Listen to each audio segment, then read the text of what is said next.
Hello there, this is James and you're watching Tixee Live. In today's afternoon program, there's a few things I like us to cover, have a conversation about. And I want to ask the question as well, whether or not the bears have taken over the market.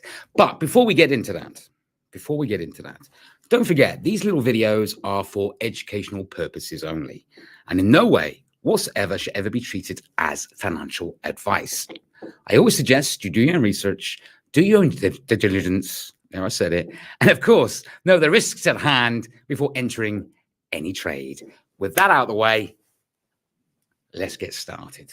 Right, so let me ask this question, okay? Have the bears gripped the market? Currently, the way I'm looking at it at the moment, I think the bears are very much in the market, certainly on certain assets and currency pairs. But in general, yes, I do think the bears have taken over currently as it stands.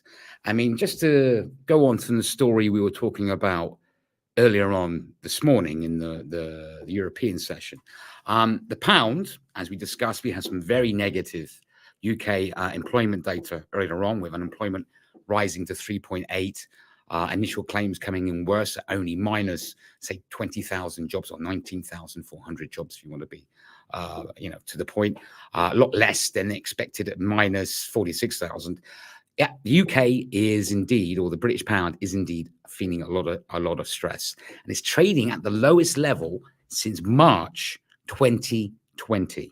Okay, 2020, and we'll pull it up on my chart in a minute to have a look at it.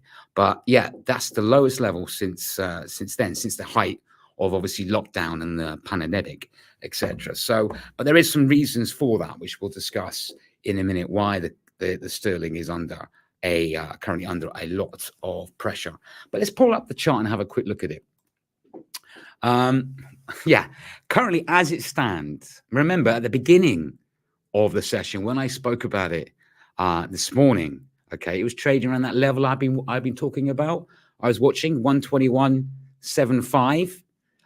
It's since then it's come under a lot by that. It's now currently trading at 120.73. Okay, and like I say, it's the lowest level it's been trading at since March 2020. As we can see, this is on a 30-minute chart.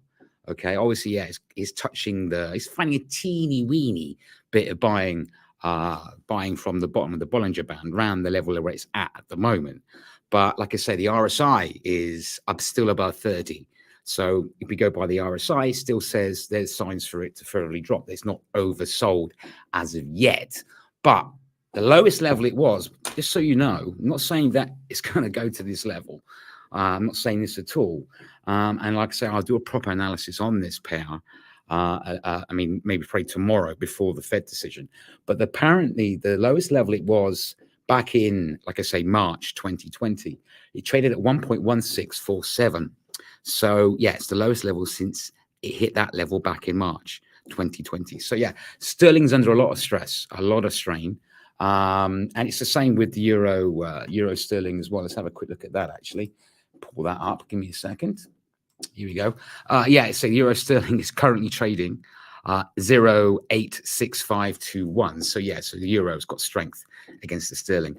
And like I said, the reason why the sterling is suffering, yes, we had that poor economic data this morning. We had poor economic data yesterday. We have political uncertainty with Bojo. Plus, of course, we've got now this fear of a trade war with the EU as the UK attempts to try and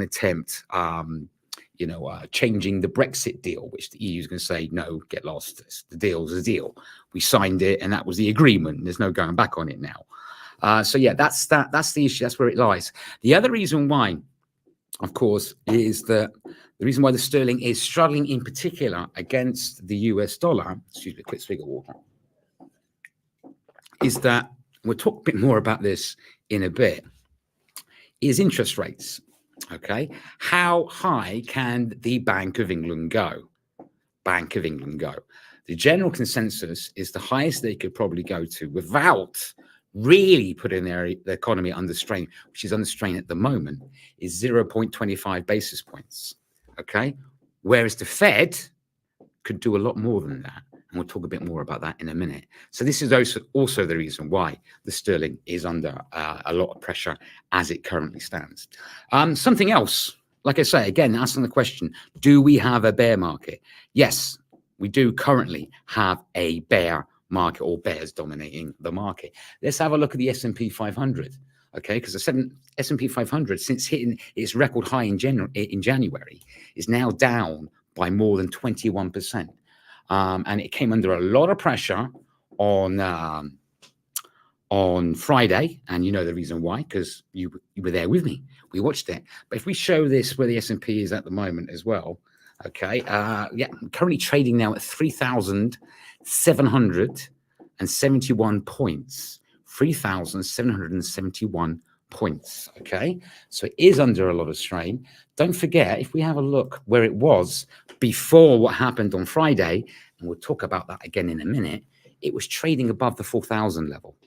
Okay, remember, this is where it was on the 8th of June. It was trading on that till we had that information come out in relation to, you know what, inflation. That's right. So since then, it's under pressure. And yes, it is facing a bear market at the moment.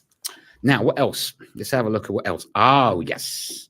A gentleman asked me on, I think it was on Friday, once that information came out, he asked me about whether or not we have a crypto crash on our hands. And I wasn't looking at cryptos at the time. I was looking at gold, dollar yen, and the euro dollar, because the euro dollar had been doing some interesting moves. So we had a quick look at the cryptos, and I guess the cryptos are under an awful lot of pressure, which asks the question whether or not we're about to enter a crypto winter. A crypto winter. Now, let's face it, cryptocurrencies are extremely volatile at the best of times. Extremely volatile at the best of times. And, you know, as I said to this gentleman as well on Friday when he asked me the question, I said, don't forget, they're also considered high risk. So they're riskier assets. So when you have a time when the market is risk averse, which we're currently seeing at the moment, that's why we're seeing a lot of dollar strength, money gets moved out of riskier assets into safer assets like the US dollar, Japanese yen, Swiss franc, and sometimes gold. Not at the moment. I don't know why gold is playing up, but it's not gold at the moment. But yes, so cryptos are under pressure. We have a look at Bitcoin now, actually. Let's bring Bitcoin up. Give me a second. So yeah, Bitcoin is currently trading round, it's off the lows of the session. Okay, it's off the lows of the session. It's currently trading at $22,230. Okay, but we are seeing there is a bit of pressure with cryptos, and there's a couple of reasons for that, which also underlines that. Don't forget, we had the whole Luna tobacco a couple of weeks ago, which really scared the crypto market. We had Celsius over the weekend as well, declaring they're blocking withdrawals. They're an exchange. Okay, so that scared the crypto market, and today, Coinbase, which is the biggest exchange, okay, announced it's going to cut 18% of its workforce. 18% of its workforce. And the reason why they're saying they're doing this is economic slowdown, okay, and economic slowdown, and they grew too quickly. They grew too big, too quickly, which I think is a bit of a cop-out of an excuse. You know, we grew too big too quickly. We got too big for our big boy pants. So yeah, that's one of the reasons why they're cutting 18% of their workforce, which underlines there is a lot of nerves about the crypto market. And like I say, we have got a taste of risk aversion on the market as it stands. And like I said at the beginning, I do think we have the bears are in control currently. So the question is, of course, why is that? Hands up and hands up. Any idea? Yeah, obviously, we had that information which came in on Friday. US inflation, okay, is at 8.6%. That was the announcement we had on Friday, and we did a watch along with that. It was expected at 8.3. It came at 8.6%. So we have record US inflation, okay, and we weren't expecting that on Friday. So now what this means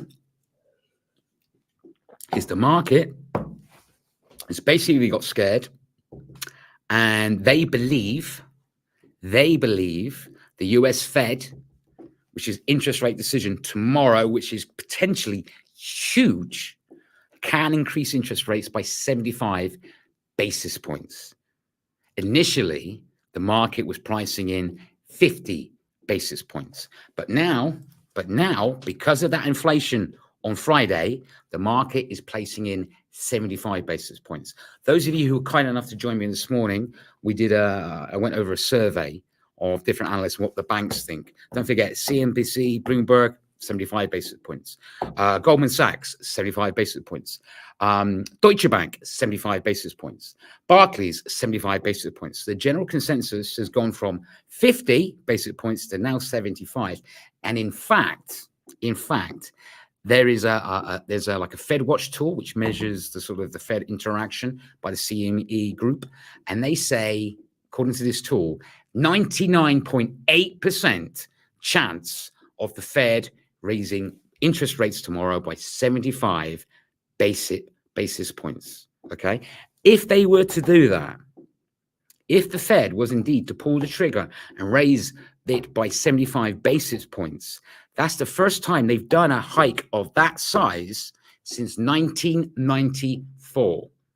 Okay, 1994. And the reason why they did that back then, have a guess. Inflation. But here's the thing. Inflation wasn't half as high as it is now. Don't forget, we have inflation at 8.6 in the United States, the highest it's ever been since 1981, not 1994, 1981. So yeah, that's the big thing. And the reason why the market is getting itself in such a panic because of this is because we've got economic slowdown. Okay, we've got signs of this. All right, the market doesn't think that the market can handle an increase of 75 basis points. So this is why we got a bear market as it stands. So yeah, so how's the market likely to open? Obviously, we had a bear market today. It is in bearish territory. Question being asked, are we going to get a slight relief on the US Open? Are we going to get what's known as a dead cat bounce and see the S&P and things move up a little higher? The market is guessing we might see a little bit of profit taking on the short selling. But in general, the general mood at the moment is risk off. Key events. Okay, I've already mentioned it, but tomorrow we have US retail sales, US interest rate decision, of course, which is massive. I've been talking about that all day today. I'll talk about it tomorrow. UK interest rate decision, which I'll do a watch along. I'll talk about it in a minute. And Bank of Japan interest rate decision. So yeah, US interest rate decision tomorrow. I would absolutely love to do a watch along, but I can't, unfortunately. But I will be doing a watch along for the UK one. However, tomorrow I will do a special at 1 p.m. UTC, a special episode, just focusing on the US interest rate decision, okay? Because this potentially could be big news. Okay, that's an interesting question. I'd love to have more insight on how the USD will react in a case of 75 basis point hike versus the other currencies.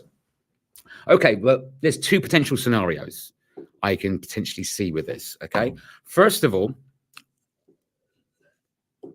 we get a case of buy the rumor, sell the fact, because we have got dollar strength across the board at the moment. So we could see a case of buy the rumor, sell the fact if they raise it by 75 basis points. Or alternatively, we could see more dollar strength. Because like I said, don't forget, especially against the cable, okay, the Bank of England are limited. They can't go to 75 basis points. The most they can go to is 25, most likely. So if the Fed does 75 and Bank of England only do 20, 25, so you're likely to see potential further, potentially, because I don't know for certain, because nobody knows for certain, you could potentially see, obviously, further cable weakness. But look, the two scenarios, buy the rumor, sell the fact, if they raise it by 75 basis points, or we could potentially see dollar strength, further dollar strength as the market gets scared. So those are the two scenarios there, my friend. And good to see you again. I always love your questions. Thank you. So yeah, those are the main events. But like I say, the main thing I will be doing this week is don't forget the watch along, which will be UK interest rate decision with all this bad UK data. Bojo being Bojo. The Brexit stuff again. I'm sick of that. And I'm really sick of Brexit. But that coming back up again. The UK interest rate decision at 11 a.m. UTC. I will be doing live coverage of that. So please come along and join me and watch that. And we'll see what happens to the sterling against both the dollar, the guppy, which is the sterling Japanese yen, one of my favorite pairs, and obviously the euro sterling. So we'll have a look at that. So please come along and join me. The European market, as it currently stands at the moment, the FTSE negative. Oops, wrong one. There we go. Got there in the end. The FTSE minus 0.29%, DAX minus 0.23%, and Eurostock 50 currently negative 18%. Okay, so yeah, don't forget you can ask me questions like this. My good friend here often does. So please feel free to ask me questions. This is what I'm here for. I'm here to sort of help and answer questions whenever you need it, or if there's anything you want to ask. You can even ask me about my past, my past trading experience. So please feel free to do that. Is there any more questions at all? Great question again, buddy. Really good question again. Thank you for that. That's really good. If there's no further questions, don't forget, I'm back online tomorrow at 8 a.m. UTC, and again tomorrow at 1 p.m. UTC, where I will do a special on the Fed interest rate decision that night. So please come along to join me on that. And as I always say, if you're watching me on Facebook and you like it, give us a follow if you like. If you're watching me on YouTube and you like it, by all means, subscribe if you like. Hit the notification button so next time you know when I'm going live. And if you enjoyed this episode, you've put up with me for being too over enthusiastic. I can't help it. I love the markets. But if you put up with me, you found it interesting and insightful, give me one of those. It's Tuesday afternoon. It'd be nice to know that you like it. But anyway, till then, remember, these little videos are for educational purposes only, and in no way whatsoever should ever be treated as financial advice. I always suggest you do your own research and do your own due diligence. I said it, due diligence. There you go, said it perfectly. And of course, know the risks at hand before entering any trade. Till next time, every single one of you, trade safe.